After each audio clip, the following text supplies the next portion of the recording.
అమెరికాతో భారత్ భాగస్వామిగా ఉండాలి అనుకుంటోంది. కానీ అగ్రరాజ్యం నేతృత్వంపై భారత్కు నమ్మకం లేదు. ఈ మాట అన్నది ఎవరో కాదు, అమెరికా అధ్యక్ష ఎన్నికల్లో బైడెన్, ట్రంప్ లాంటి హేమాహేమీలతో తలపడుతున్న భారత సంతతి మహిళ నిక్కీ హేలీ. ఆమె మాటల మర్మం అమెరికాను భారత్ బలహీనంగా చూస్తోందని ఆరోపించడంతో పాటు చాలా విషయాల్లో ఇండియా స్మార్ట్గా వ్యవహరిస్తోందని చెప్పడమే. అది మాత్రమే కాదు, నిక్కీ మరికొన్ని విషయాల్లో కూడా ఇండియాపై ఆసక్తికర వ్యాఖ్యలు చేశారు. ఇప్పుడు ఆ వ్యాఖ్యలు కాస్త తీవ్ర చర్చకు దారితీస్తున్నాయి.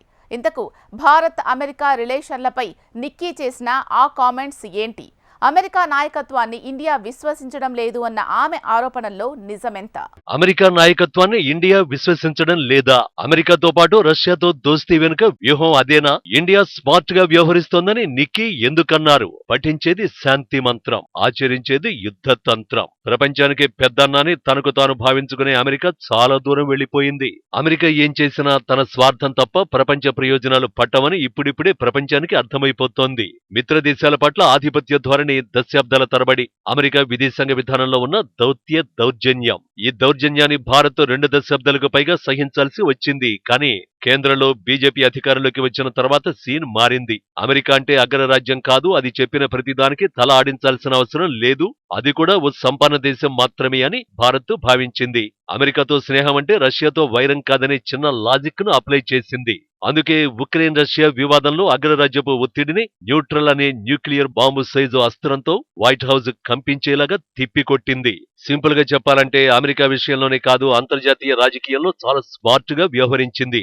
ఇప్పుడు ఆ మాటను అగ్రరాజ్యమే అంగీకరించింది. నిక్కీ హేలీ, ఈ భారత సంతతి మహిళ ఇప్పుడు అగ్రరాజ్యపు అధ్యక్ష పోరులో పోరాడుతున్నారు. రిపబ్లికన్ల తరఫున ట్రంప్ నకు గట్టి పోటీ ఇస్తూ వార్తల్లో నిలుస్తున్నారు. ఎన్నికల క్యాంపెయినింగ్ లో భాగంగా జనంలోకి వెళుతూ మీడియా చిట్చాట్లలో తన అభిప్రాయాలను నిర్భయంగా చెబుతున్నారు. ఈ క్రమంలోనే అమెరికా భారత సంబంధాలు, అంతర్జాతీయ రాజకీయంలో భారత విదేశాంగ విధానాలను విశ్లేషించే ప్రయత్నం చేశారు.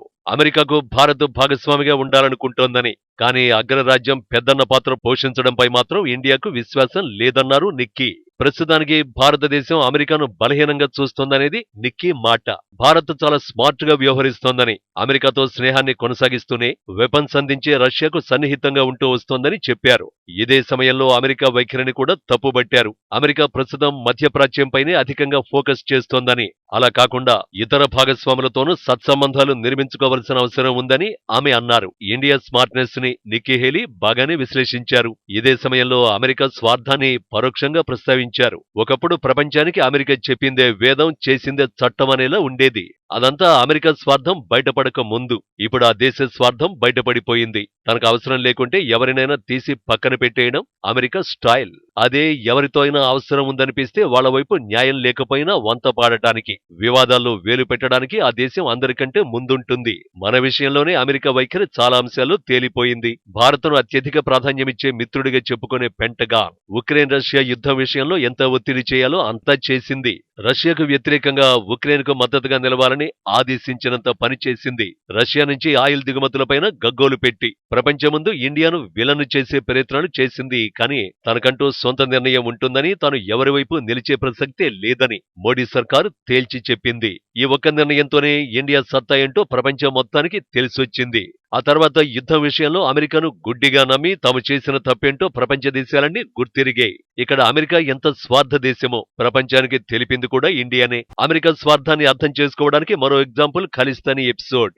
భారత్తో అత్యంత సన్నిహితంగా ఉంటూనే నిజ్జర్ మోర్డర్ వ్యవహారంలో కెనడా కుట్రలకు మద్దతుగా నిలిచింది. కెనడా ఎలాంటి ఆధారాలు లేకుండా అడ్డగోలుగా భారత్ని నిందిస్తే విచారణకు సహకరించాల్సిందేనని తలపొగరు చూపింది.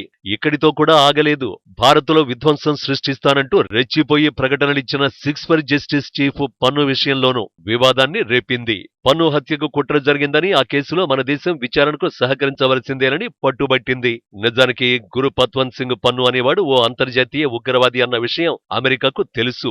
భారత్పై దాడులు చేస్తామని హెచ్చరించడం కూడా బైడెన్ ప్రభుత్వానికి తెలుసు. కానీ ఉగ్రవాదంపై పోరాడుతున్నామని చెప్పుకునే అమెరికా అదే ఉగ్రవాదికి ఆశ్రయమిస్తూ భారత్ను ఇరుకున పెట్టే ప్రయత్నాలు చేయడం ఎంతవరకు సబబు? ఇది ఇండియాను తన దారికి తెచ్చుకోవాలనే కుట్ర కాక మరేంటి? అలాంటి దేశాన్ని పెద్దన్నగా భారత్ ఎందుకు అంగీకరించాలి? అమెరికా దౌర్జన్యానికి ఇవి కొన్ని ఉదాహరణలు మాత్రమే. ఆ దేశ స్వార్థం గురించి చెప్పుకుంటూ పోతే సమయం సరిపోదు.